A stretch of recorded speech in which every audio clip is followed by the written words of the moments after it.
Hey, what's up guys? Today I'm making an updated Ningguang guide because she got some pretty huge buffs in 1.4 and there was the Geo buff in 1.3 and my old Ningguang guide is outdated. It's like 3 to 4 months old and there's a lot of stuff that I want to tell you guys about her. In this video we're going to be breaking down what the changes were. I'm going to give you guys some tips about Ningguang and then we're going to talk about artifacts, weapons, just everything you need to know to play her efficiently. Last thing I want to say is that I stream almost every night on Twitch. Link in the description if you're interested. Subscribe if you're new. And that being said, let's get right into it. So the first thing I want to do is talk about Ningguang's buffs. I'm going to put them on screen now. The first thing was they fixed like a sort of bug with her charge attack, which would basically like make it stagger sometimes. So now it's just more fluid and there won't randomly get that staggering. Now that can be nice and we'll talk about it, but first of all I want to talk about the biggest change in my opinion, which is the one to her Star Shatter. And what this does is it basically makes her burst not randomly miss anymore. So in the past when you use your burst with Ningguang, there was a chance that the Star Jades would just kind of fall to the ground or disappear or just not do anything, and that was really detrimental to Ningguang, especially if you're using her in like a quick swap team or when you're doing rotations of like EQE. If your Q, your burst, literally misses and doesn't do damage, you miss out on a lot, and it was really annoying and made Ningguang underwhelming in a lot of situations. This fix is a massive buff to Ningguang. While it is a bug fix on paper,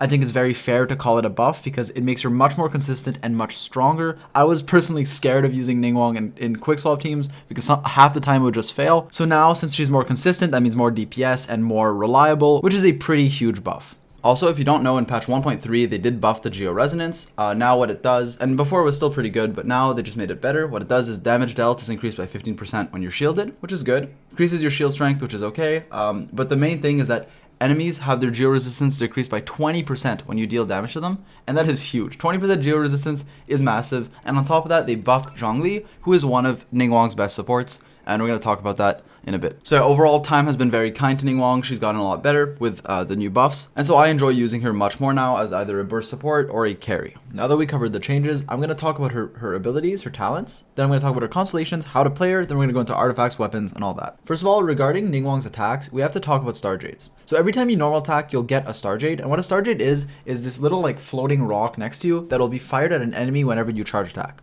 What it does is, as it says here, if Ningguang has any Star Jades, unleashing a charge attack will cause the Star Jade to be fired at the enemy, and it does do a decent amount of damage. 74% scaling on every single Star Jade, and on top of that, when you do a charge attack with Star Jades, with this talent unlocked, you basically don't consume stamina for that charge attack. So usually with Ningguang, you're going to be weaving in charge attacks in your rotation. You can do like 2 normal attacks into a charge attack or something like that to maximize your damage, because you will gain Star Jades from your normal attacks, and then you'll fire them with your charge attacks. And so her charge attacks, because of the Star Jades, will do a pretty significant amount of damage. And also something I wanted to add is you can animation cancel her normal attacks by holding a directional key, but we are going to cover that a bit later in the video, so stay tuned for that. Her Jade Screen is a great ability. I really like it. 415% scaling at level 10, which is really good. And if you have Constellation 2, you can use this twice, so it effectively doubles the damage of this ability. And it has some other upsides, like it is a screen that can protect you. You can use it for like floor 11 in Abyss to protect the monolith. It does have some uses, but it's mainly just a burst skill for the damage. On top of that, your passive that you gain from ascending past level 60, so 60 out of 70, will give you 12% geo damage bonus when you walk through the Jade Screen. So that is pretty huge. So what I recommend is to use your Jade Screen, walk through it, and then use your Star Shatter so you get this geo damage bonus for the Star Shatter. But just in general, when you Jade Screen, just try to like walk through it, like dash through it while you're doing your attacks. Your Star Shatter is your burst ability that actually does a pretty good amount of damage, and I'm really happy that they fixed it, because before, this burst was still like a significant portion of your damage as Ningguang, but what sucked is that it would sometimes randomly just crash into the ground, and so you'd basically be playing Ningguang without a burst half the time, and it was really, really annoying. And that's why this bug fix is such a big buff to Ningguang, because your burst actually works properly now. Keep in mind the auto targeting can still be annoying. Sometimes it'll go on like the wrong enemy or like a little fly when you're fighting a Siphon Mage. It can be annoying, but overall this is just a pretty good ability with a very low energy cost, right? Only 40, and it does shoot multiple gems, and on top of that it does do bonus damage if you have a Jade Screen active. So always be sure to Jade Screen before you use your Star Shatter for bonus damage. But keep in mind her Star Shatter is single target, and most of her damage, Ningguang, is single target. Like her Jade Screen can hit multiple enemies. Her C1, which we'll talk about, can give her some AoE damage. But Ningguang is overwhelmingly a single target carry. Like she's really strong. She does a lot of damage, especially with Constellations, but mainly single target. So I want you guys to know this. I felt like I should mention this somewhere in the video, that her single target burst damage is very high, and she shines exceptionally against one enemy, although her Jade Screen can do AoE. Now I quickly have to talk about Ningguang's Constellations. People always ask me if she's viable without Constellations, and I'm just going to say that Ningguang is a character that gets significantly better at C6, at C2. She does have some power spikes, but that doesn't mean you shouldn't play her if she's C0. If you like her, if you invest into her, she can be a powerful carry or burst support, and she is perfectly fine without Constellations. That being said, she has some really good ones. Her C1 is good, it gives you AoE damage. It is a bit overrated, I see people overhyping it, but the AoE damage is pretty good for a main DPS Ningguang. Her C2 is insane, it basically changes your playstyle a bit. It'll reset the cooldown of your Jade screen when it's shattered, and your burst shatters your Jade screen. So what you can do is you can use your Jade screen, then use your burst, and then use your Jade screen again. So that's pretty cool, it's a nice increase in burst damage. Her C3 and C5 both increase your damage quite a bit, and her C6 is amazing. It basically gives you a bunch of Star Jades after you burst, which means you should do a charge attack after your burst if you are C6, and it'll do a pretty good amount of damage because it does also fire those 7 Star Jades alongside the charge attack. The only constellation that kind of falls short is her Constellation 4.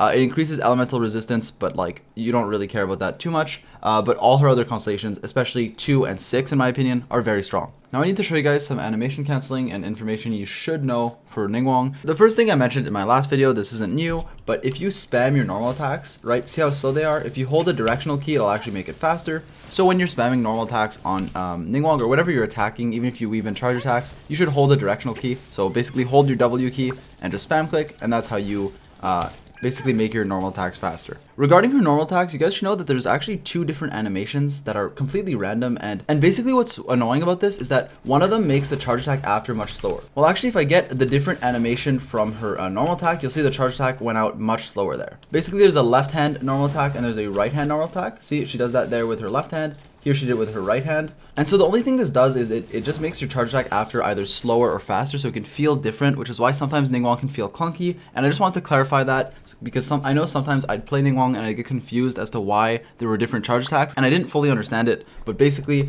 it's just her normal attack that has 2 different animations, a left-handed one and a right-handed one. Regarding how I put her rotation at C6 into practice, keep in mind my artifacts aren't amazing here, but basically what I do with Ningguang is I'll use her E, then walk through it to get the buff, use her burst, use her E again, and then charge attack since I'm C6. And then after that, you can just do your normal combos, right? Normal attacks into charge attacks. Or you can swap characters, and that's usually what I do. I'll swap to other characters, use like quick swap abilities, and then after that, I'll go back to my Ningguang and rinse and repeat.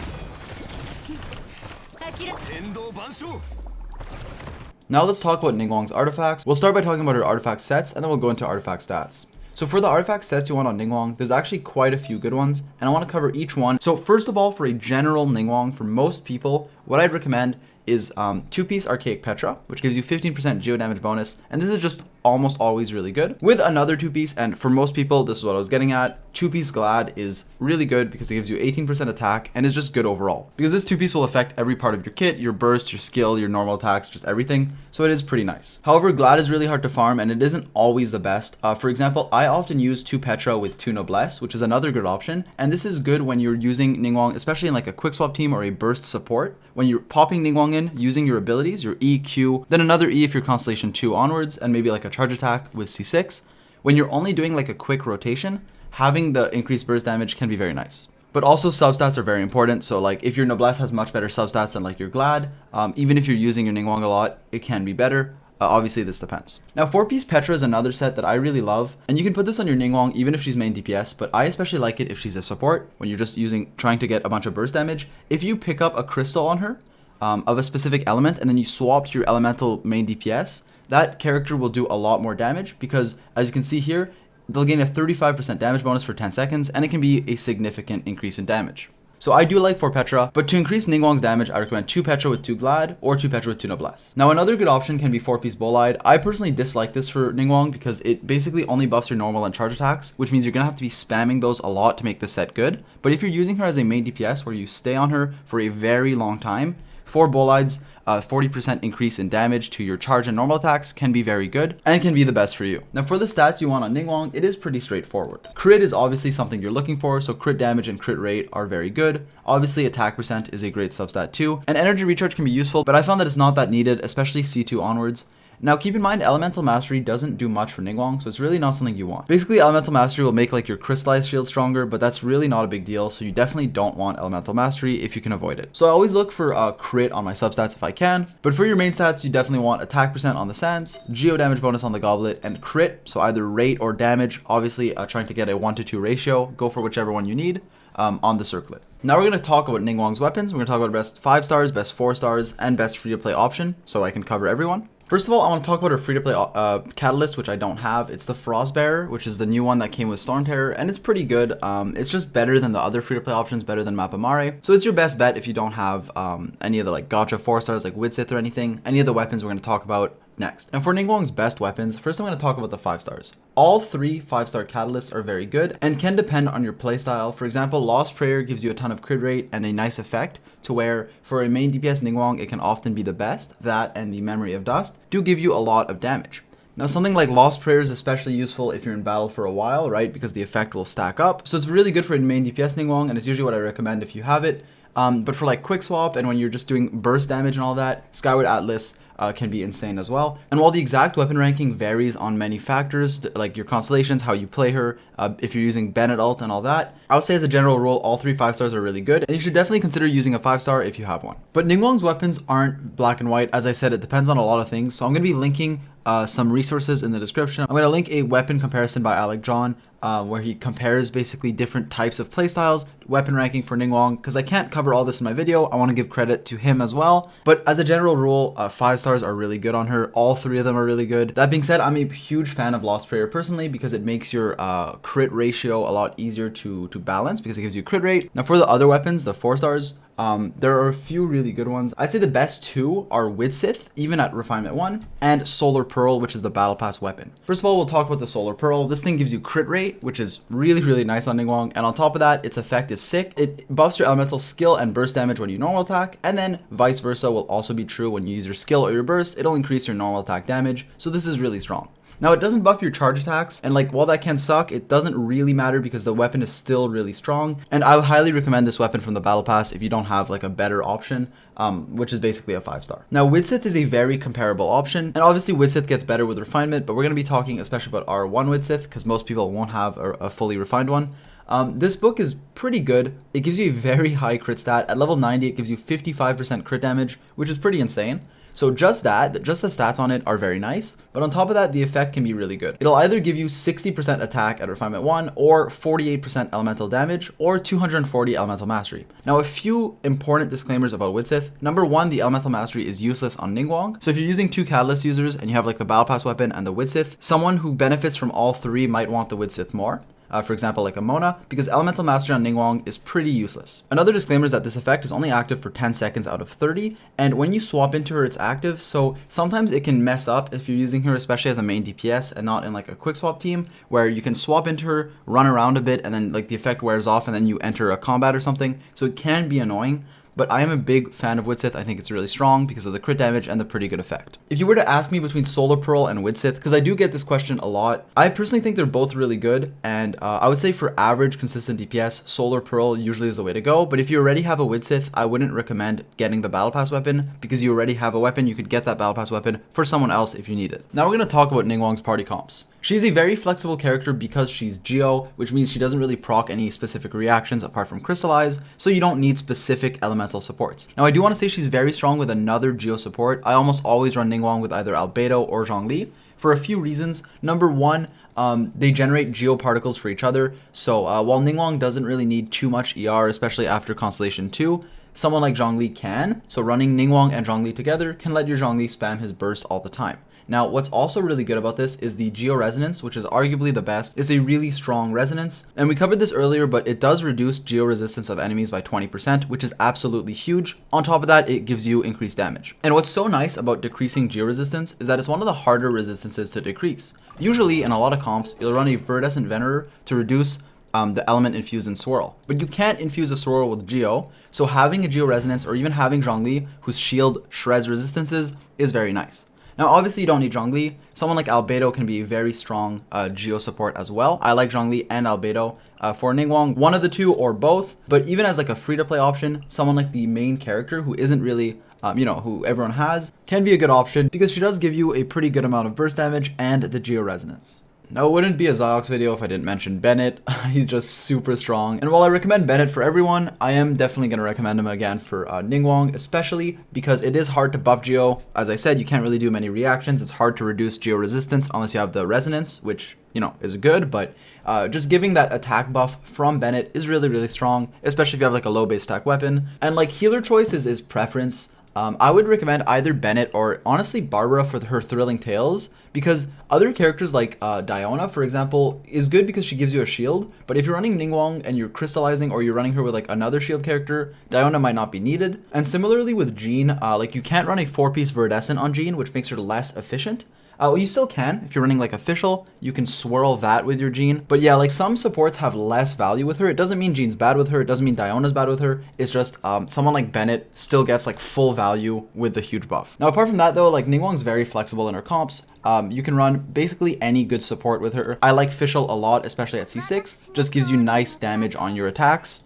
Someone like Xingqiu can work as well, because he's just a good character in general. There are comps like double Pyro, double Geo that I've seen do a lot of damage. Or something like this with Albedo in the second slot, or even Geo MC for a lower budget team where you have double Pyro, double Geo, both resonances, and she'll get particles from Bennett and Albedo, and you'll just be using your bursts and skills on every character to do a lot of damage. But yeah, so for a main DPS Ningguang, you just want burst supports and a healer pretty much. So let's say I'm running Fischl. This is an example comp of something I would run. You can run Ningguang comps without real like reactions. You could just run like solid comps. Something like this can work. Whereas just good supports paired with Ningguang. And this is a 4-star team. And I know most people run Ningguang as a main DPS, but I also personally think she can be a solid burst support, especially with Constellations, where you swap her in. And she's not your main DPS, right? You're running another comp with another main DPS. And you swap her in, you press her E, you press her Q, another E, and then you charge attack, and it's just a ton of burst damage. I personally enjoy it, and I wanted to just mention it. If you do plan on running Ningguang as a burst support, especially with like another Geo character for a ton of particles, it can be something worth considering. So overall, Ningguang is a great unit. She's very strong, especially with Constellations, and she can be a great carry with pretty flexible comps. The 1.4 changes, while they do sort of fix some bugs, they are actually buffs because they make her more consistent. They make her burst much more reliable and actually usable. So I hope you guys enjoyed this new guide. If there's anything I want to add, it'll be in a pinned comment, so be sure to check that. About 80% of my viewers aren't subbed, so if you want to sub, it would mean a lot. And yeah, that's about it. I hope you guys enjoyed the video, and I'll catch you guys in the next one.